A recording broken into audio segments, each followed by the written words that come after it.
Hi there guys, and welcome back to another Krozzfyre Cast. I've got a bit of a treat for you today. I've got a 2v2 which I found on the Kotu.org forums replay section. Apparently we're going to see some tasty mortar play out of the cheeky Soviets over there on the other side. So this was submitted by Joe, and Joe's up here now playing as Ostia, and he's joined by his partner Dave. So Joe and Dave, friends with Bill and Ben, Flowerpot Men, obviously.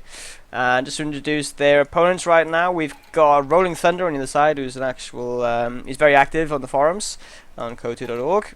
And we've also got Hobo Rapist, which I hope is not his profession and just his nickname for the game.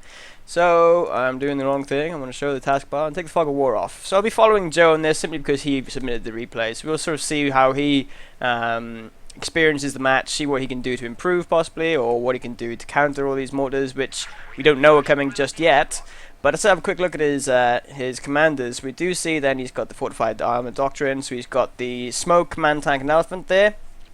He's also got the storm doctrine, so we can go for the artillery and also the tactical movement, which is great for moving his infantry about if he needs to. And the lightning war doctrine, so he's got the nice, very nice upgrade for the Grenadier squad, who can really do a lot of damage against infantry with those.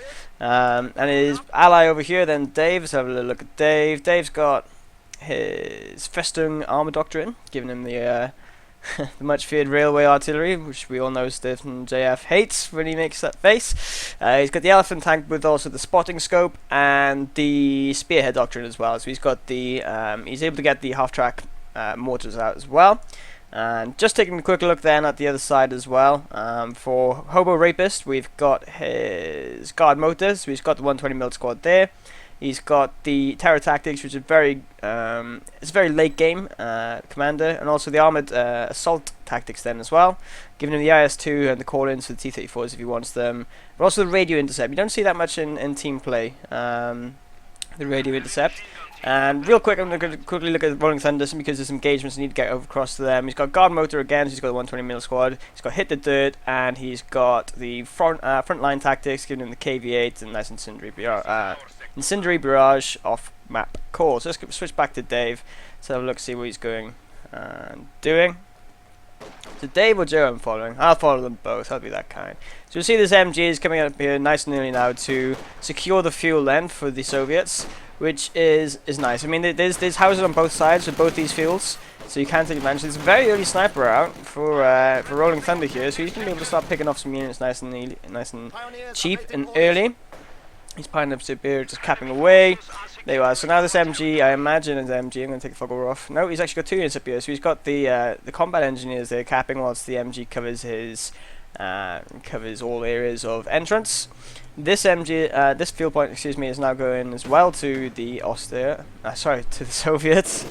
And we see a bit of an MG battle going on here now. So this Maxim's going to set up in front of this MG. He does take one guy down. You need to be careful with this, because if you set up an MG right in front of an MG42, sometimes that Maxim will just sort of run up into your arc of fire and win. But luckily he's supported now with his Grenadiers, so we might see this Maxim retreating quite soon. But this one, as of yet, is sort of uncounted luck. He can't actually go for this, defend his victory point, because there's such a large sight radius over here. So the flank now, they forced this Maxim off. Maxim's taking quite a lot of damage for only one death on the MG42. Happy days there for Dave.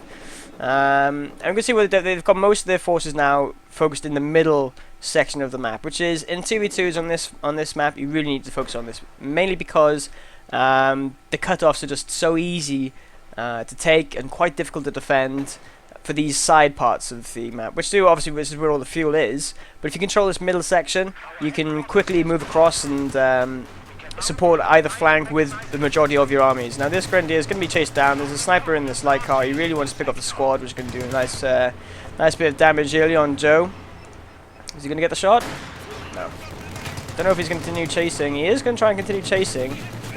No, now he's backing out. That was smart. I mean, it would have been cost inefficient of him if he actually went in and lost that sniper then just to take out that one squad. So you see that there's quite a good map control at the moment for the Ostia. This VP is now going to swap hands, but they're having triple cap now for the first couple of minutes, which is nice. He's now going for his tier 2. Tier 2 is already up then for Joe. Because Joe recognized that there was a sniper out early, he knew that he needed to get out that scout car quickly in order to counter the sniper, because otherwise he'd just be able to just shoot, micro back, shoot, micro back, shoot, micro back, and just keep on ticking away on that manpower drain. This MG is now in quite a bit of danger with this sniper scout car, because he's only down to, ooh, nice there. The sniper actually missed it, which is quite lucky, but Panzerfaust should come in now. He should be able to get in close enough. Yeah, is he going to do it? I'm not too sure. Now this MG is, there we go, MG goes down. He does manage to take down this half-track, and he is being chased by the upgun scout car, so hopefully he might try and pick off this sniper as well. The sniper's going to retreat through the troops. No, I think that sniper is a bit safe. The trouble is with these upgun scout cars, they're great against vehicles, light vehicles. When we get some veterancy on them, they can do a number on T-70s, even take out T-34s nearly head on if you got the micro correct. But unfortunately, they just lose their damage to the infantry.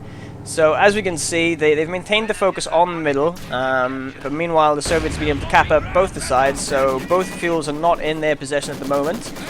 He's managed to recrew this MG, so at least he's recovered back his weapon, but he needs to get that out pretty soon. There's mortar fire coming in quite rapidly already, so we can see that that's actually not even the 121 call in, that's the 82mm one he's bought, so he's gone tier 2 over there.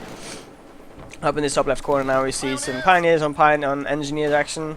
These guys are backcapping way down here and going to have to get out. Unfortunately, it's a bit of an expensive unit to actually use down there and not be supporting these guys up here, where he really needs a bit of a push against or into the territory then of the Soviets to actually deal with these mortars. He encounters this MG in here. He's not going to be happy with that. He's going to have to get out there as well. Meanwhile, you see his ally Joe is skirting about. He's going to try and take back this other side now. But what happens then is this little sort of hard point he's got here, which isn't very hard at all right now, is quite susceptible and open to attack then from the Soviets. So as you can see, the Soviets have actually capped right outside their base now on this left side. And this map control is dwindled quite quickly. This mortar now is being suppressed, so we're not going to be too happy about that. But at least he's getting some shots off. I mean, he's doing some damage. He might not have that many kills, but he's getting some damage down. There we go. Lovely shot there, just as soon as I said that. Taken out for... Oh, wow. Happy days. He can't be complaining with that. I mean, if he's able to now, if he's going to turn this bunker into reinforcer or medic station, I'm not too sure. I'd imagine he'd go to reinforce, or possibly even an MG. But he can recover this MG, essentially, is what I'm trying to say. However, he's got this pack out, and there's a sniper right here, which is bad news. He needs his ally, Joe to come over here with his scout car to try and counter these snipers, because otherwise he's going to get his stationary immobile. Oh, this more shot. This guy needs to get out. This guy needs to get out really quickly, or... Yep, so he's upgraded that into a command bunker, so he's able to reinforce from this point. But that's what he's trying to do, is trying to save this mortar without moving it. Unfortunately, mortar goes down, loses all the veterans with it. Maybe we'll recover. Nice little rifle grenade coming in there, doing a lot of damage to these guards. He dropped one of their rifles, so he should be able to recover that. No, we tried to pick it up there just before he retreated, but he realized he'd be taking way too much damage and he'll need to get out as soon as he could. This scout car pushing forward, way too far forward, unfortunately, right in front of the view of the Zis gun, which has no trouble at all, just popping him in the face and saying, "Take that, bitch." However, the Zis gun is... Lovely barrage coming in from this gun now, taking out that MG pretty much in one shot with the assist of the flamer. These guys need to get out, there's no two ways about it. I mean, this bunker is now very poorly placed in terms of trying. I mean, two weapon crews down here now, and the Soviets have the option of either recrewing them and stealing them for themselves, or just destroying them if they really wanted to with this Zis gun barrage, or just attack ground. The engineers are going to have a little poke, see if they can do something about this Zis gun, but no, they encounter two snipers right there. It's not going to be too happy with that. The pack's going to take a couple of pot shots at them. One does go down, very nice from that LMG. As soon as the LMG is stationary, it starts doing a huge amount of damage to infantry. These engineers now are freezing to death, so he needs to get them to fire, preferably now in this middle section before he can retreat them off, otherwise he might die. No, he's going to retreat them straight up. So he's probably going to lose at least one guy. Oh, there you are. One guy goes down from the cold there. Look, he's just standing there freezing. My feet are so cold. This guy needs to get out now. He knows that... Oh, he's trying to use his reinforced point still. I don't think this is a very good idea. He's holding on to a position that's not strategically viable. I mean, it's not even in his cutoff for the left side, so he doesn't really need this point right here. What he should have done is built this reinforced bunker slightly back, so I mean, he doesn't have to run all the way back to his base. But if you're in combat like this and fighting and reinforcing at the same time, it's usually because you're losing the battle. I mean, you're going to be... There you are, look, he's just lost two MG members there now for one engineer. Oh, actually might take this engineer squad down if he's lucky. No, yeah, he does take it out, so that's actually quite nice, but there's a constant manpower drain. He's unable to save up anything. You can see he's got quite a lot of fuel that he's floating there, but he's unable to really sort of move out of his current tech because he's spending so much manpower just reinforcing his units on the field.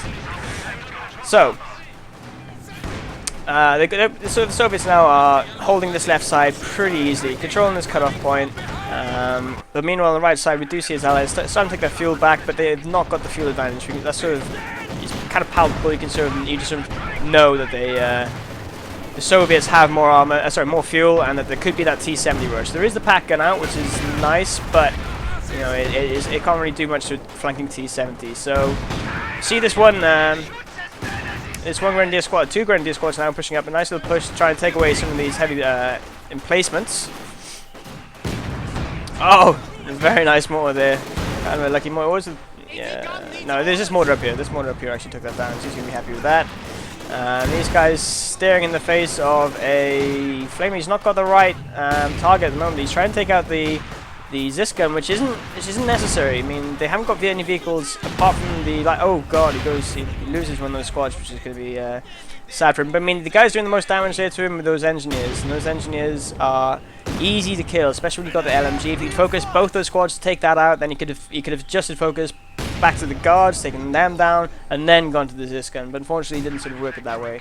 This bunker is still alive, which is quite happy for him because he's now making me eat some crow, should I say, because it's turning out to be effective, very cost effective, because he's able to maintain this position, even though it's not the best position. He's maintaining mid-group control, which is what he needs, really.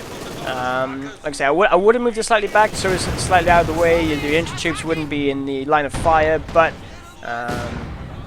you know, it's everyone's playstyle. So we can see these mortars are coming in. These mortars are doing damage. I'm going to take this fog of war off real quick just so we can sort of have a look at them. So these 120mm mortars do massive damage. You can tell when they land because they make a huge explosion. Let's see if we can go in there. That was a 120mm mortar. You can see the area of effect there. If that landed accurately on this MG squad, it would have taken them out probably in one shot. We do see an Su-85 out from RollingThunder, so he's going to be confident that he can deal with any armor. We see another 120mm mortar. This Hobo Rapist, he's loving his emplacement, his static defenses here. And they're really sort of doing it, but because he's got this reinforced point, he's not likely to move out of the way of the mortar shots as much. So there you are, one guy went down. Well, he can just reinforce it. You know, he doesn't have to move it at all. The Su-85 is now going to go and attack this little right side. I'm going to take the fog of war back off again. The reason I keep the fog of war off, guys, is because it gives a much more accurate perception of what these players are seeing. It's the line of sight is such a vital mechanic in this game that you really need to see what the players are seeing in order to properly analyze, critique, and commentate, really. So again, I'm not too sure about this. This Grenadier squad is trying to go down for this this point down here. Yes, it does deny a little bit of the income, but I mean he's severely out of position. I mean he does notice this mortar squad here. If he had munitions, which he does, he could have just popped off a rifle in there just to get some damage, get some veterancy. But it seems like he's chasing this gun. He really wants to try and decrew this because he thinks the barrage is incoming, which I would expect as well from this position. There it is. Barrage is going to go off now into this MG squad, which takes one big shot to the face. Can take another one now as well, doing a bit of damage. A very low health. Only one shot is going to knock these guys out. But he does manage to recruit to keep it alive. But he's not moving it. Like he's not moving it at all. He's trying to sort of go face to face with this gun. It's not a nice battle because look, even though he's not lost the squad yet, the amount of reinforcing he's had to do is huge, and he's lost obviously a lot from the Grenadiers as well. So it's this constant dripping of manpower. It's not a case of reinforcing going out, but you know it's consistent drain, which means he's unable to sort of save up for much. But that said, he does have a P4 on the build now. Probably couldn't try and do something about this Su-85 with the P4. I'd probably expect to see his partner to get one as well. MG on MG action now as well in the mid, so we'll see how that transforms. But a nice little Grenadier push now. This is what they needed. They need to get in the face of these mortars, of these emplacements, get behind them, get the flanks off, and really start picking them away. We can see the upgrade there on the Grenadiers. Ooh, that's a lovely mortar strike. See that? I mean, just one mortar strike contains the entire course of the battle, which is, when you've got one, that's great. When you've got, how many has he got? Let's have a little look. Hobo Rapist has got 3 mortars at the moment then. All 3, no, two 120mm call-ins and one of the one out of the buildings. And his ally, RollingThunder, has got 120 mil as well. I'm not too sure if he recovered. No, he's actually gone. They've actually both gone then for the same doctrine. We switch back on over to. I'll stay on Joe for a second. Let's have a look at Joe's doing. See, like I say, this MG on MG action is kind of. It's not what he needs. It's not what the austere guys want, because there's so many mortars. I mean, they might have the health advantage and the veterancy advantage over these opposing Maxims, but because they have to stay still in order to fire these things, they're just easy sitting. There you go. Look at that. One strike takes out 3 of them and destroys the MG itself. It's unrecoverable, so it's a complete loss there. But now his Grenadier's getting back to health. He hasn't got a health monkey down just yet. He is building it now, so he's going to leave one of these squads behind. And imagine he'd move the others up. The P4 out for Joe, and there's also the P4 out for Dave, which has got market vehicle on it, so it's going to start taking a lot of damage from any AT that it gets. And it's also got this overhead scout plane coming around it, so it's going to give a bit of advantage to the fuel. He does manage to take down the Zisco, which is happy days. He's going to be pleased with that. So as of yet, the Su-85 is off the map. We don't know where he is, so he could be on either side at the moment. Nice little push coming up now from this right-hand side, trying to put some pressure on this mortar and this MG. It does manage to flank the MG, but unfortunately he's going to encounter so much of the army here. But nice grenade there, nice little grenade. I mean, if he doesn't notice MG is so low, there he is. He's going to have to get out. Some nice mortar strikes, taking off some kills as well. Giving him a nice little bit of veterancy. 12 kills in that mortar squad for him, so happy days. That's when you've got around about that many, you know you've paid for the unit. So all you've got from there then is pure profit, if you will. This gun is in a nice little place there, very difficult to flank.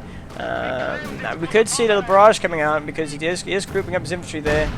He's going to go for the barrage now. He's going to continue to try and take some pot shots at this P4. Get it low enough so the Su-85. There you go, the Su-85's over there. He does need a back shot from here, so he is safe, should we say, for now around here. But how long?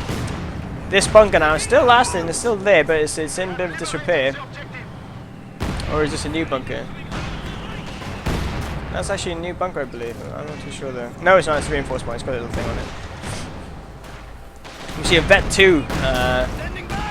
Okay, again, it's got a nice little flank coming. I do like these little flanks that Joe's doing. He's coming, putting pressure on this because he knows this is the strong point where all the stationary guys are at, basically, and these LMGs, these Leopard LMGs, are going to start doing a real number on them, taking out a lot of infantry. Hopefully he can take down this mortar squad just to kill the veterancy off of it, but he needs to focus down these Flamers. Flamers doing a lot of damage, more Flamers coming in. He's not going to be able to survive too long with this squad here if he just keeps sitting there. He does get the veterancy, but he is freezing, so he might go down on retreat. These guys are suppressed, but they're not out of the action. But they should be. I mean, like, this is a bit of a losing front he's got here now. He's in the face of a lot of fire, and he's not going to be winning anything. He's not throwing any grenades or anything. He just needs to get out, cut his losses. There you go. There he goes. Unfortunately, this Siscan does go down. I believe he's trying to recruit. I wasn't. Yeah, you can see the guy running off here, running home like a little bitch. But meanwhile, the map control has shifted in the favour of Austere. Because there's been such a focal point down here and everyone throwing all the units around here, the rest of the map has been pretty free for Joe to go around and cap, so they're going to be pleased with that. Hopefully they can take advantage of this left side now as well. I believe he sent this Panzer forward probably to scout the building out and make sure there was no MGs in there, so his infantry can come and just roll on up next to it. He's rolling over some the... No, didn't roll over mine. Ignore me. Brief lull, well, I was about to say brief lull in the action is never lulled when there's 120mm mortars. I mean, the range in these things are huge. I'm going to swap real quick over to Hobo Rapist, and we can see, look, they're firing from back here all the way up to there. I mean, that's practically half the map, if not more. Anyway, our squad goes down. What of it? He's firing from his base. He's safe down there. He's got a nice screen of anti-tank. He might need a little more anti-infantry around just to stop the Grenadier pushings coming in, but he doesn't matter because most of his anti-infantry is coming from this mortar, which is doing a great number on the guys. And because he knows that reinforced point has gone down now, because he knew that was a focal point, he could just barrage that all day and know that it was going to be hitting something. Didn't matter if it was just hitting the bunker, because if those shots hit, they're going to start getting veterancy if he starts doing damage. Marked vehicle going down again now in this P4, so he's smartly rolling out of it. He's going to try and back up and away from the Su-85s, who will start hanging away at him, doing a lot of damage, whether it's frontal shots or rear shots.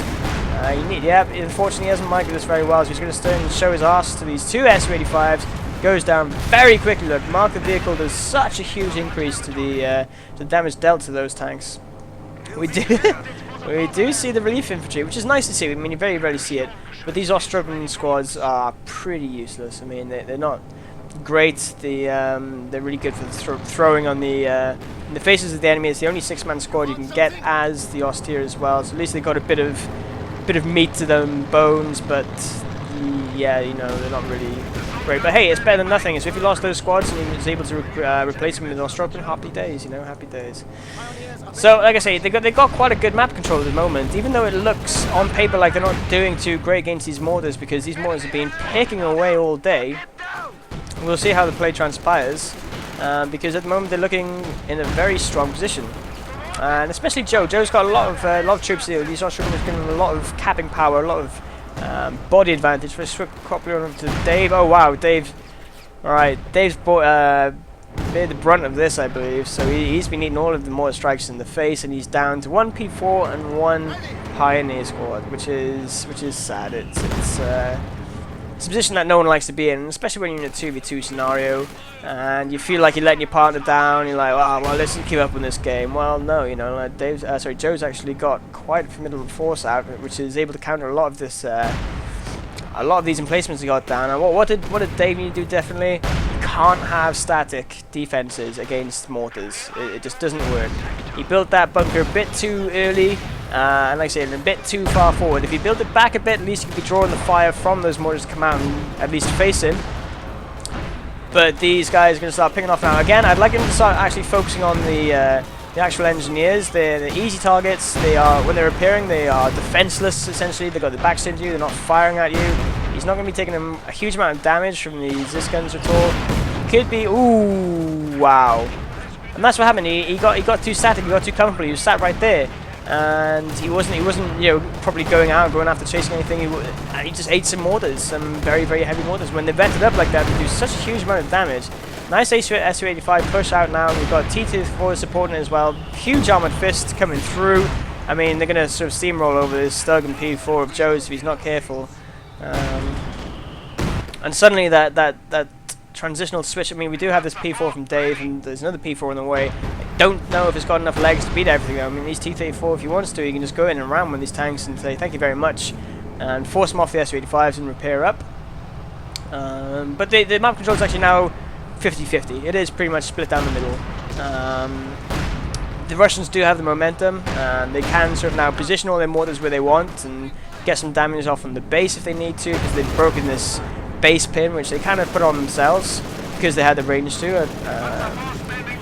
So these guards now are in a difficult position. They need to get out. They're not going to be doing any damage against this P4 really. There you are. They need to be supported with some. Oh, here we go though. Here comes the cavalry, as they say. I mean, I'd like to see a nice little ram now off in this P4 just to immobilize it, get him right outside his base. There it goes. Very predictable, but I mean, it's a very smart play. That's exactly what you need to do. Takes very little damage. Gets a nice back ram off on this P4. He's got quite a bit of damage, and the other T-34 can come away and pick away at some nice rear and side armor. And there should be some engineers, I believe, around somewhere to come and repair this T-34. I mean, it's right outside his base anyway, so he's not going to be struggling to get that done. As we've seen, I'm going to take the fog of war off real quick. Wow, okay. Alright, I'd like to see if they'd stolen a 120mm, that would have been an epic shot there, I think. But like I say, these mortars can now move up to wherever they want. They're covered with some nice stationary MGs. They've got the flanks covered with the AT guns. This P4 can come charging down the middle, and at first you're going to think, oh, happy days, look at all this infantry I can start shooting at. And here's the Su-85. Oh, actually no, he's gone for the Su-85, which is smart, because both of them have actually got their engines destroyed, which means they're unable to keep up with the pace of the P4. He should have picked this one off first though. This one was lower health, so he should have picked that one off first. But anyway, it does go down anyway then to this rear Stug. Continue chasing this guy, shooting at his back armor. He might encounter a ram from over here, which wouldn't be too happy for him. And this gun is now being repositioned in order to deal with P4. So that's nice. They were able to take out both of the two Su-85s there. I believe even the third one. So I do think there was 3 out in the field. So that's a big advantage now for the Austere. They've got the I wouldn't quite say dominance, because here we go. Look, this guy's going to come in and ram him and take out this P4. So they've got a Stug left in the game. Essentially, it's unless he's able to get this P4 out. No, P4's out of control. Spiraling to his fiery doom. Wow, look at that explosion there. Huge shot there. I believe actually there is the railway artillery coming in right in the middle. So he's trying to pick off some of these mortars. The trouble is with the railway artillery, it is very slow. It's very easy to read. You get 3 massive shots to do a great amount of damage, but it's, you know, you can't predict where and when they're going to land, unfortunately. And that was the 3rd shot going off there. Nice bit of smoke and dust going up, making all the snow turn into this crappy grey slush. It's nice to see the sort of the little details taken in there. I mean, like all the tyre tracks and things going through the snow. All the footprints and things like that. But you can see the snow is being blown up and stuff. It's really nice. But anyway, so like I say, I mean, interestingly enough now, the Austria do have the current armor prevalence, should we say. But the trouble is, they still haven't had anything to counter all these mortars.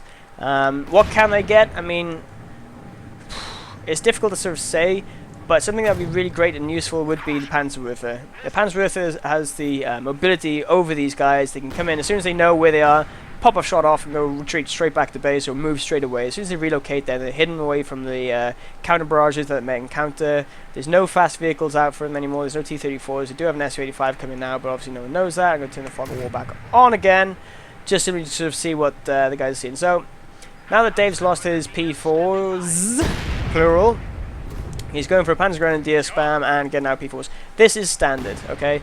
For a struggling Austria player, Panzergrenadiers are going to really pave themselves into the game because there's such great anti-infantry and they're quite versatile. If he's got enough munitions, which he's floating a ton of, then yeah, he can pop up and get the Panzerschrecks to start dealing with the armor. But he really wants to try and get those in the face of the mortars, start really doing some damage, getting some boldenades off, and start vetting them quite quickly.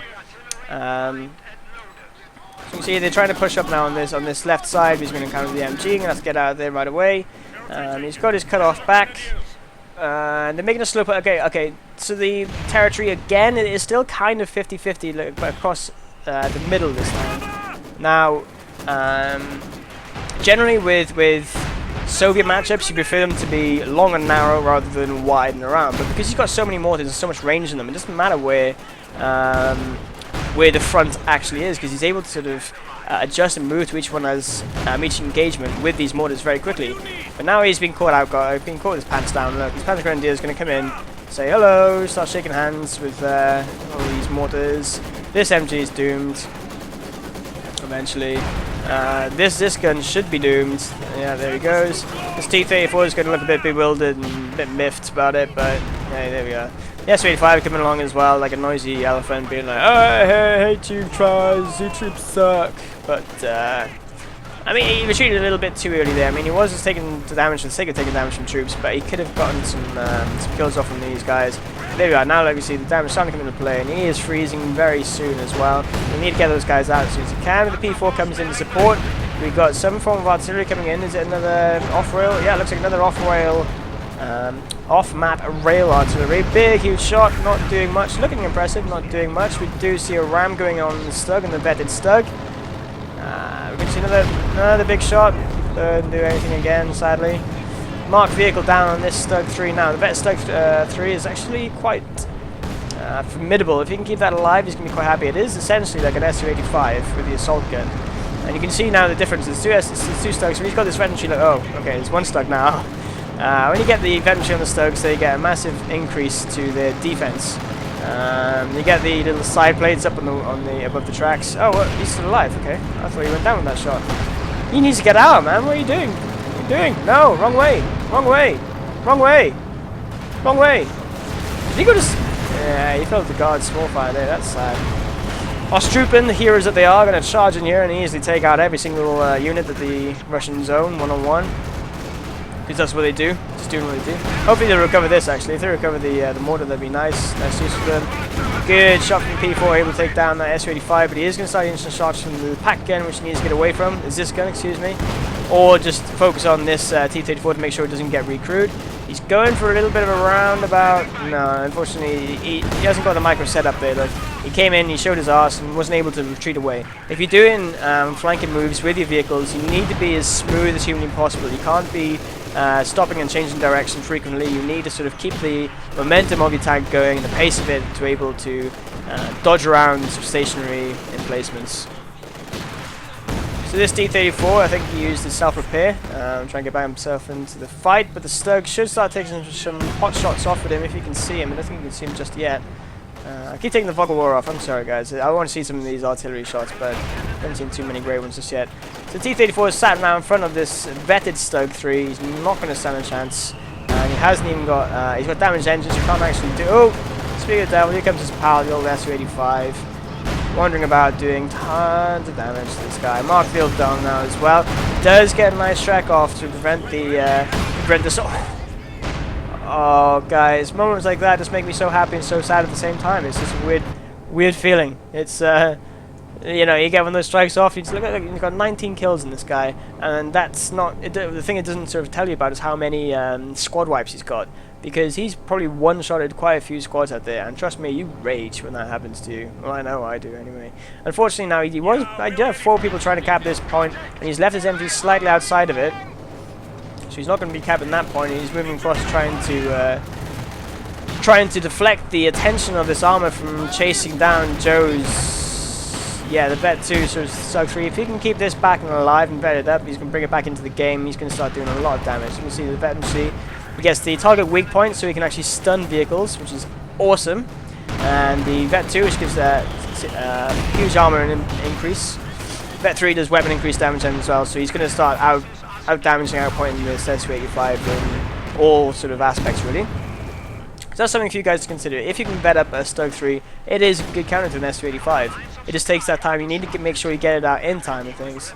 A Vet 2 Ostrooping squad, that's nice. You don't see those too often. I mean, you don't see Ostrooping squads at all that often, really, so it's nice to see that it's been incorporated. Excuse me, these Shreks need to charge on forward and take care of this pesky... No, he's going to be able to retreat with his trolley. His little old man shopping cart. Nice little, well, not nice, unfortunately, lost quite a few squads there. Just try and chase down that one mortar, and look, there's plenty of the mortars. Okay, Fog of War off again. There's a mortar right there. There's another mortar right there. It doesn't matter that he's losing them or if he has to retreat them. He's just got so many. Put my Fog of War back on again. Dave, who's been struggling, bless him now.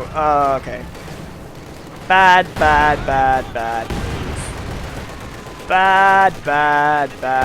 move. You cannot counter mortar or like supported artillery fire with emplacements. It's just, there you go. Look, so it's a big way. I think it's about 480 manpower, I believe.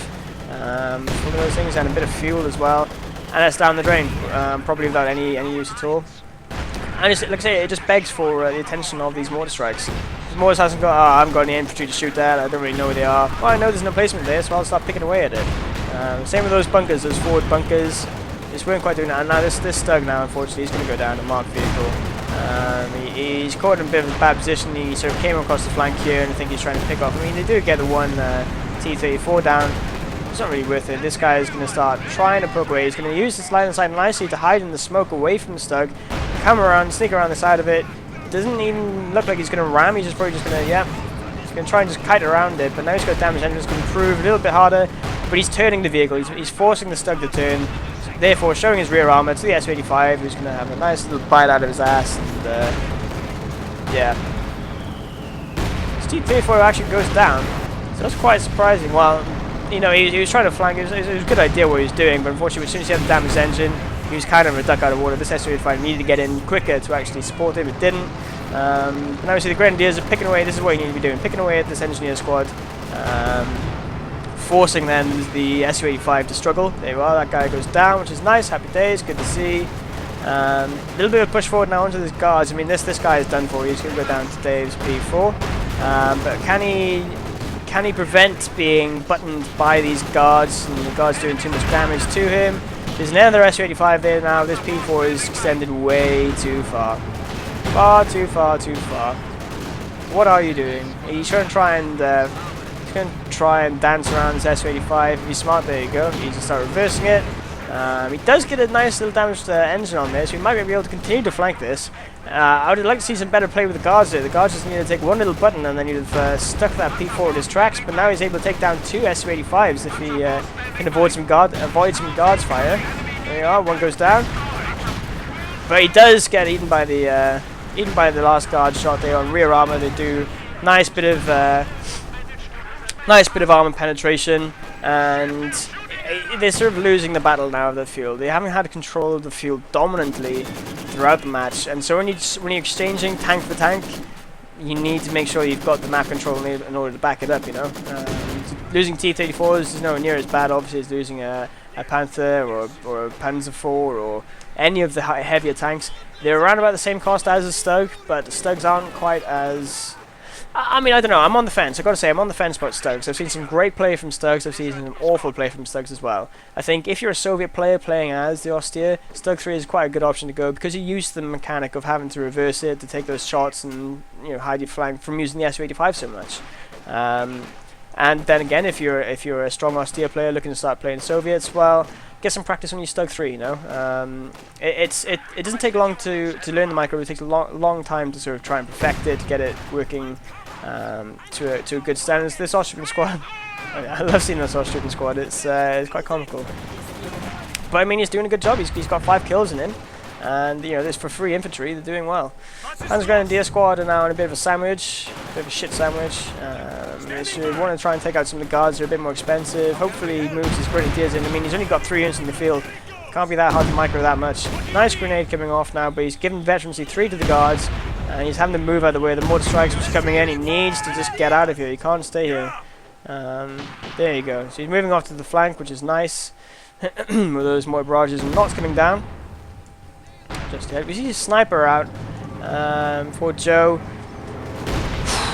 Difficult to call. I definitely say it's a bad idea because going up against 6-man squads, a lot of mortars, a lot of area effect damage, a lot of lobbing effects. So you can't really use a lot in range to keep him at bay.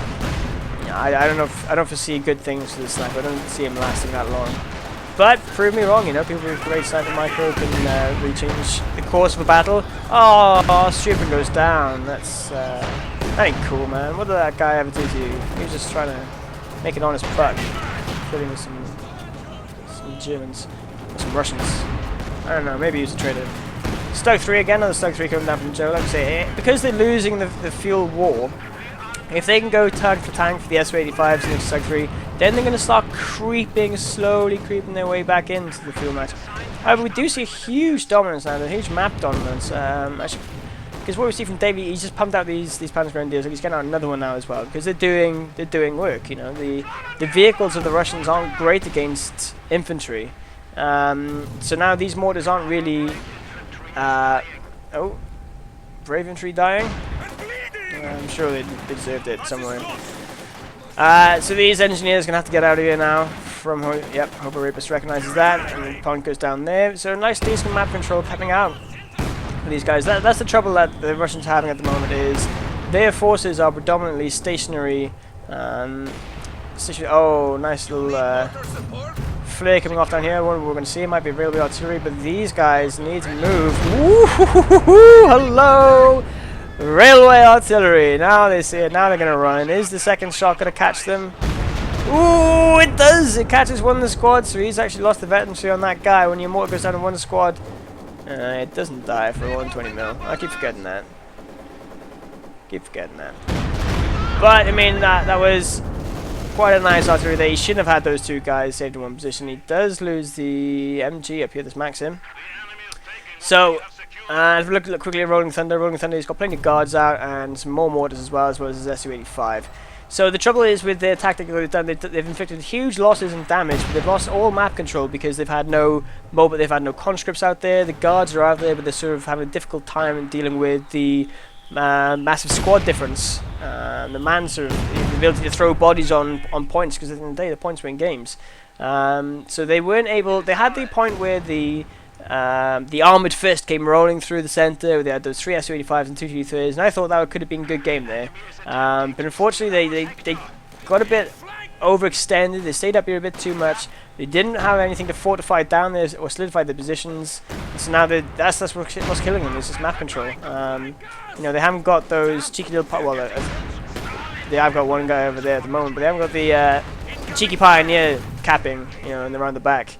Ostrooping a veterancy 3. They got out. I'm so happy. I'm so pleased. Ostrooping Joe. That's your new name. Maybe not. I don't think so. Like I say, I think this game is hugely in the favour now of the Austere, which is remarkable. Like I say, is at that one point where Dave had one Pioneer squad and one P4, and things are looking very bleak. Now he's got four P4s and he's got P4 and 4 Panzer Grenadiers on the field, as well as one Specialty 2, and they're not encountering that many problems. You know, there's rare few Maxims left, and he's just relying on these mortars, which don't have any static targets to actually fire at anymore. Now that those bunkers are gone, now that that emplacement's gone, all of their shots have become a bit of a hit or miss, you know. We do see this P4 is going to do some harassment. Again, he's bunched up his mortars here, which is poor, because they can start sharing the burden of grenades and things like that. So a single grenade can do a lot of damage against 2 units rather than having to do them separately. These engineers now with their flamer are going to go down. He needs to move out the flame, so he will start taking damage from that. He should probably just retreat straight off, but be happy that he's essentially paid for his Panic Grenadiers almost exclusively with that little battle there. This P4 can start picking away at the mortar, just doing some damage, taking some hits off them. You can see more mortars over here, and it's at the point now where mortars are too much. Look, I mean, there's still so many. 1 mortar here, 2, 3. 4, 5 mortars. 5 mortars at this present time. There's probably more than that. But it was great early to mid game, but as soon as the tanks start coming out, they start losing their efficiency dramatically. I mean, it's still great to have them out in the field. They can really deny the capping process. As soon as you see a capping going on, you got a 120mm mortar. Well, you know, if you drop it in that sort of zone, he's going to hit something. But like I say, at this point in the game now, with his vehicles out, and they're able to come and poke them out, there's lots of Panzer Grenadiers, there's a lot of flanking coming in. It's difficult to keep them alive and give them real use out of them, you know. But there we are. I mean, that said, the Soviets are pushing out of the base once again now, cutting the map back in about half. They've got control of about half the map again, which is good to see. These guards got plenty of veterancy on them. He's going to eat the nice. Oh man, those building explosions. Sometimes you just get so unlucky with them. Like the first rifle nade of the game can take out a building. That's that lucky roll factor, you know. Those crits, as people call them. I prefer to call them just lucky rolls. I think some more Dungeons and Dragons style. I never played that kind of stuff, but I played a lot of Warhammer thing as a kid, or at least I painted some models. I didn't actually play against anyone. This guy can pick up so many things if he wanted to, but unfortunately they're going to go in the hands of the opposition there as he legs it. His Veterancy 3 going up against Veterancy 3 Ostrobin, and we all know that Ostrobin can roll through every unit in the world. Kind of sarcasm, but he's done well for himself for that Ostrobin squad. Like I say, for a free, well, I believe it's 120. Let me just have a little look at Joe. 120 munitions cost, so it is expensive, but for 2 squads for 120 munitions, extremely worth it. You think, you know, when you weigh it up, that's a lot of munitions if you're not going to lose any squads, but if you do, hey man, do it. And the same with the Russian equivalent. They actually have they replaced their conscripts with the penal battalions, so they can upgrade them, which are 360 manpower as opposed to the 240 invested originally in the conscripts. So that's quite interesting to note the comparisons between the two and how they don't really effectively weigh up for the Austere. Little push coming out now, trying to get rid of these T-34s out of his face. Yeah, he was ready to get one squad out. He was not ready to get them both out. It was probably a bit of a misclick, but that's no worries. I mean, if he kept that other squad out, he could have come and taken out this gun nice and easily. But a beautiful flank coming in now from RollingThunder to take out this overextended P4, who was curious, who's trying to pick off some kills. And he's going to go down pretty quickly. There you go for these S-85s. The 2 T-34s both got away as well. So, complete loss there. I mean, he does have this one Shrek that Panzer Grenadier. Unfortunately, went down to 1 member, which means he only has one of the Shreks left.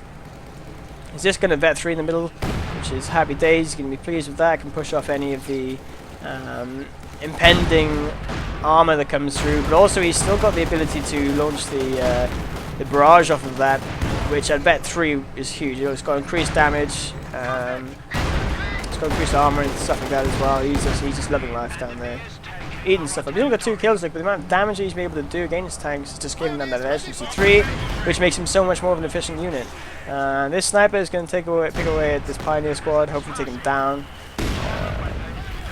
you know, towards the sort of mid to late game, you really want to have at least 2 engineers out in the field, if possible, if plausible. You know, you want one that's always going to be repairing stuff, and the other guys will be planting mines or building OPs, that sort of stuff, putting down bunkers and things, doing all the dirty jobs that Grenadiers don't want to be doing because they're too valuable fighting. Big, huge push now, though. Look, nice little blob up. There you go. That's what you need to do, is call in some artillery. Look, as soon as these guys set up, they're going to probably try and retreat. Yeah, which means because they've got that delay. What do we see coming in? What was that? What the hell was that? That was shit, whatever that was. Alright, it's the strafing run. It's so strafing run. Stuck at close air support. Wow. It's not that good. I mean, it's got quite a huge area. It's doing damage across a few different areas, but it just didn't do a whole lot of damage, you know? It's nowhere near as efficient as one of the... you can see, like I say, it puts away the armor, it doesn't do a huge amount, though. But, I mean, he made the other guy change his position. He made him retreat back to base, and all that time it takes him to get back to base and get out is time that he hasn't got an army effectively on the field. Just S-385 is going to limp off. Unfortunately, Joe's got no anti-tank down here to actually do the dealing. Oh, I thought he would have lost that squad then. So he knows that mortars are trained on him up here. Yeah, there you go, and he recognises that and moves out. Again, look at these guys. Let's take Fog of War off real quick so I can have a little look. 45 kills on one of these mortars. He's kept that alive the whole game. That's impressive. And these guys got 24 kills in them as well. If we look over here, we've got 28 kills and 4 and probably a recently recruited mortar. So these guys have paid for themselves so well, so efficiently. And another one up here as well. How many kills? 7 kills in this guy. So Fog of War, back off. I mean, that's been the big issue. Is there's no real, there's no initial plan to deal with these mortars. It's all well and good forcing them off to retreat, but if they can just heal up and come back, or if they're in a position to be able to recover their mortar, then it didn't cost much for Soviets to do that. So I mean, I expect him to, he's just going to say he's got marked target on him, marked vehicle on him, so he doesn't want to go down there and start taking some huge inflicting damage. So he's able to use that defensively there just to get rid of the chase. But what I was saying was, what the guys needed to do early on, I mean, Joe actually had the right idea when he's sending his grenadiers on the flank and pushing them out. Unfortunately, they focused a little bit too hard there on then. They weren't able to actually get any kills off or steal any of the 120 mils. If you can steal it, it's happy days. You practically stolen 360 manpower and converted it into 360 manpower of your own, really. So the actual numbers are huge. Obviously, a nice grenade off here, but it comes from the wrong guy, comes from the garage, so Dave's going to struggle, especially eating the barrage. Yep, barrage off of the Vet 3. Yep, he goes down. Which is interesting. I mean, it's been quite an ebb and flow in this battle. It wasn't as one-sided as I thought it might have been. The Soviets sometimes looked like they were struggling, looked like they could have gone south for them, but the Soviets, man, this is what they do, man. This is what they do. They throw bodies at you.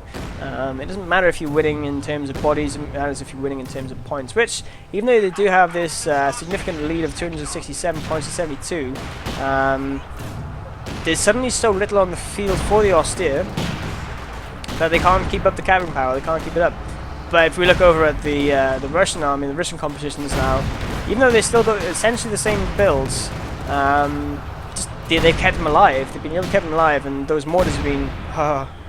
Oh man, Austrian guys. You are so bad.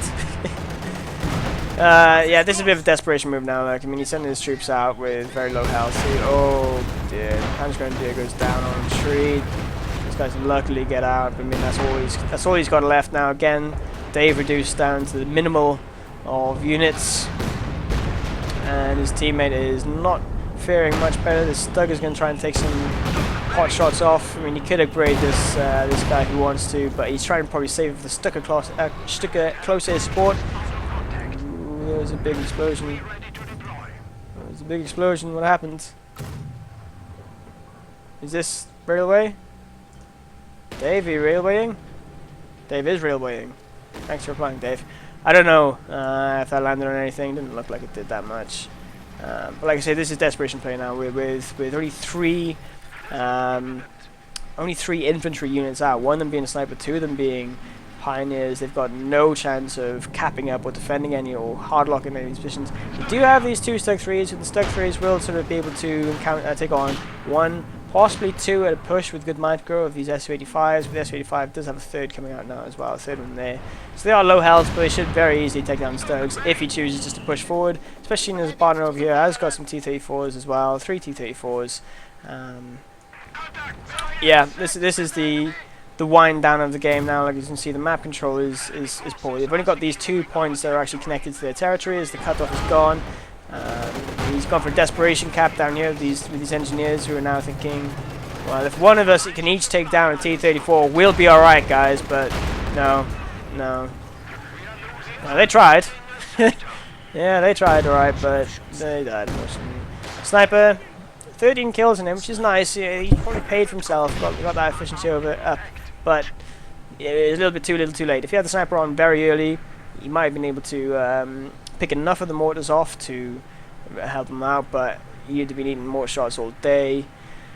So a very interesting, good replay. A lot of back and forth, a lot of ebb and flow. That's what we like to see. I mean, that's what you see when you get the more closely skilled matches. You don't just see a crushing wave taking full advantage and base pinning the other guy. You see this ebb and flow where, like, alright, I've taken all this territory, but I really need to go back and heal up, so those guys come back, and then suddenly the opposition comes out from their full retreat and they will take back some of the territory and pushing forward again as well. So if you can tactically use your guys to make sure you're locking down those positions, so instead of it being an ebb and flow, it's more of a you push out and you never lose that ground again. It's kind of good, but you can see that didn't work out at all there for Dave, earlier on when Dave built these bunkers up here, because it was against the mortars, and the mortars are excellent against stationary defenses, they're excellent against grouped up infantry. And the 120mm mortars, yeah, they're expensive, but hey, look at that, they've just easily paid for them. So happy days, great replay. Thanks to everyone who played, thanks for you guys for watching. I've been Krozzfyre, and I'll see you guys soon. Take care, guys. Thanks.